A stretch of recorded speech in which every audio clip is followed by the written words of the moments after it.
নমস্কার, সবাই ভালো আছেন তো? কিছুক্ষণের আরও একটি ব্লগে আপনাদের সবাইকে স্বাগত জানাই। আজ শুক্রবার আর এখন সকাল ৯টা মতন বাজে। আজ আপনাদের একটা নতুন জিনিস দেখাবো।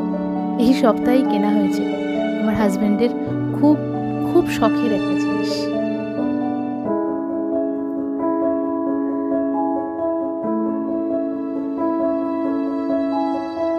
এই যে এটির কথাই বলছিলাম, ওর বহু শখের একটা গাড়ি, রয়্যাল এনফিল্ড মেটর 650। কেমন হয়েছে বলুন তো? জানাবেন কিন্তু কমেন্টে। এখনো নাম্বার পাইনি, তাই বাবুকে রোজই বাসে ট্রামে করে অফিস যেতে হচ্ছে।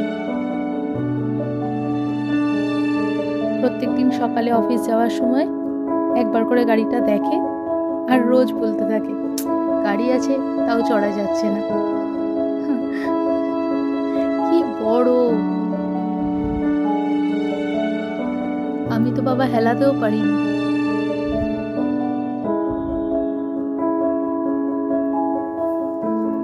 বিশাল ওজনের গাড়ি।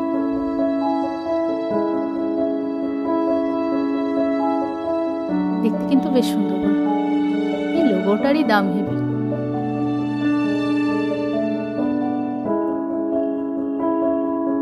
কাল রাতে বেশ বৃষ্টি হয়েছে, তার জন্য চারিদিকে জল পড়ে। চলুন এবার আস্তে আস্তে ঘরের ভেতরে যাওয়া যাক। গাছগুলো বৃষ্টি পড়ে একদম যেন প্রাণ ফিরে পেয়েছে, চকচক করছে। দেখুন, এই গাছগুলোকে আমার খুব ভালো লাগে। আমার বাড়ির সামনে, ছাদে সব মিলিয়ে প্রচুর গাছ। এই দেখুন, এটা একটা বাঁশ গাছ, জানেন, ছোট চাইনিজ বাঁশ। এই দেখুন, দেখছেন সরু সরু বাঁশের ডগা।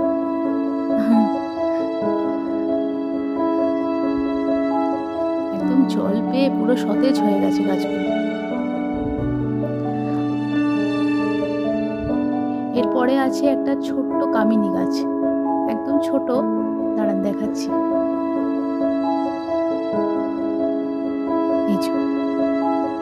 এটাতে না মাঝে মাঝে ফুল ফোটে, ছোট ছোট ফুল, একদম ছোট্ট ছোট্ট ফুল, বেশ ভালো লাগে তখন। চলুন এবারে ঘরের ভেতরে যাওয়া যাক।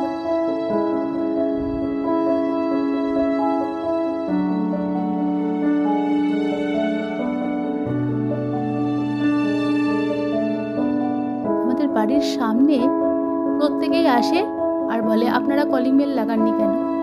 আসলে কি বলুন তো, এই যে জিনিসটা দেখছেন, এটাই কলিং বেলের কাজ করে।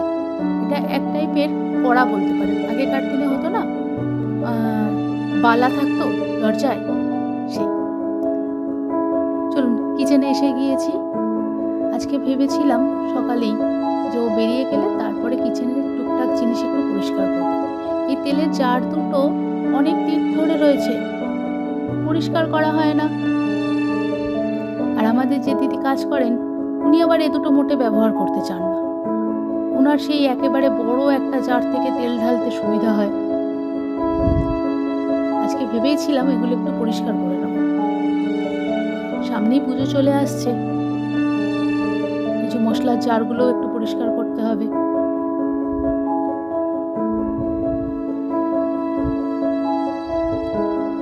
আজকে অফিসে বেরোবো একটু দেরিতে, যার ফলে সকালে বেশ আধ ঘন্টা মতন সময় আছে। ভাবলাম এগুলোকে পরিষ্কার করে ফেলি। যাক, গাড়িটা সম্পর্কে যেটা বলছিলাম, আজ এই আগস্ট মাসেই আমাদের বিবাহ বার্ষিকী গেল। 18 বছর হলো। আজ থেকে 18 বছর আগে যখন বিয়ে হয়েছিল না, তখন মাত্র একটা সাইকেল ছিল সম্বল। তখন মনে হতো একটা বাইকও যদি হতো বেশ ভালো হতো আর কি। সেখান থেকে বহু সমস্যা, বহু কিছু। এই দেখুন, আমি না এই বোতলগুলোর মধ্যে নাম লিখে রেখে দিই, তা না হলে কোনটা কি অনেক সময় বুঝতে অসুবিধা হয়ে যায়। যেটা বলছিলাম, তো সেই সময় ভাবতাম যে একটা বাইক যদি হতো খুব সুবিধা হতো। তারপরে অনেক দিন গেল, কত রকম ট্রাভেল, সে গল্প একদিন বলবো আপনাদের।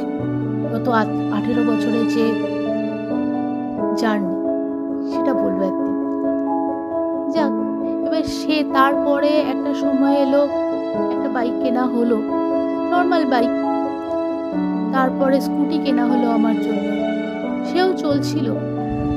কিন্তু আস্তে আস্তে এইটা যে কিনতে পারবো এত তাড়াতাড়ি, এইটা ভাবতে পারি। যাক, পুজোর আগে ওর একটা নতুন জিনিস কেনা হয়ে গেল, খুব পছন্দের জিনিস। এই জিনিসটা কিন্তু খুব প্রয়োজনে লাগে। ছোটোখাটো জিনিস বাড়তে হঠাৎ করে করতে খুব সুবিধা হয়।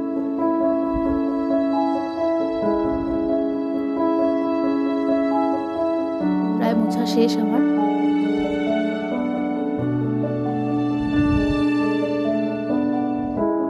আসলে কি বলুন তো, এই শখগুলো হয়তো আরো আগে পূরণ করা যেত, কিন্তু এই গত 18 বছরের মধ্যেই মেয়েকে মানুষ করা, তার সাথে এই বাড়িটা তৈরি করা, এই সব কিছু মিলিয়ে না প্রচণ্ড ট্রাভেল। আর এর সাথে তো কোভিড ছিলই। আমাদের ব্যবসায়ী যারা, তাদের ক্ষেত্রে কোভিডটা খুব বেশি এফেক্ট ফেলেছে। প্রায় মোছা হয়েই এলো। এই যে জিনিসটা দেখছেন না, এটা আগে একটা ভিডিওতে আমি বলেছিলাম।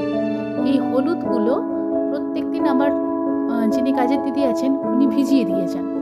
আমরা আসলে রান্নায় বাটা মশলাটা বেশি ব্যবহার করি, তো হলুদটা তো খুব শক্ত থাকে, তাই জন্য উনি ভিজিয়ে দিয়ে যান, পরের দিন বাটতে সুবিধা। ব্যাস, কিচেনটা গোছানো হয়ে গেছে মোটামুটি। আজ এই পর্যন্তই, কালকে আরো একটু পরিষ্কার করা যাবে। একদিনে পুজোর আগে পুরো পরিষ্কার করতে পারবো না, ধীরে ধীরে করব। আপনাদের সাথে খানিকটা গল্পও হলো, নতুন জিনিসটা দেখানোও হলো, আর কিচেনটাও একটু পরিষ্কার হয়ে গেল। তাহলে ভিডিওটা ভালো লাগলে ছোট্ট করে একটা লাইক করে দেবেন আর একটা কমেন্ট করবেন। আপনাদের কমেন্টগুলোর উপরেই আমি নির্ভর করে আরও সুন্দর সুন্দর ভিডিও বানাতে পারবো। আমি জানি না কত ভালো হয়েছে বা কি ভুল রয়েছে, অবশ্যই ভুলগুলো আমাকে জানিয়ে দেবেন, একটা লাইক করে দেবেন আর আমার চ্যানেলটা একটু সাবস্ক্রাইব করবেন। আর হ্যাঁ, যদি মনে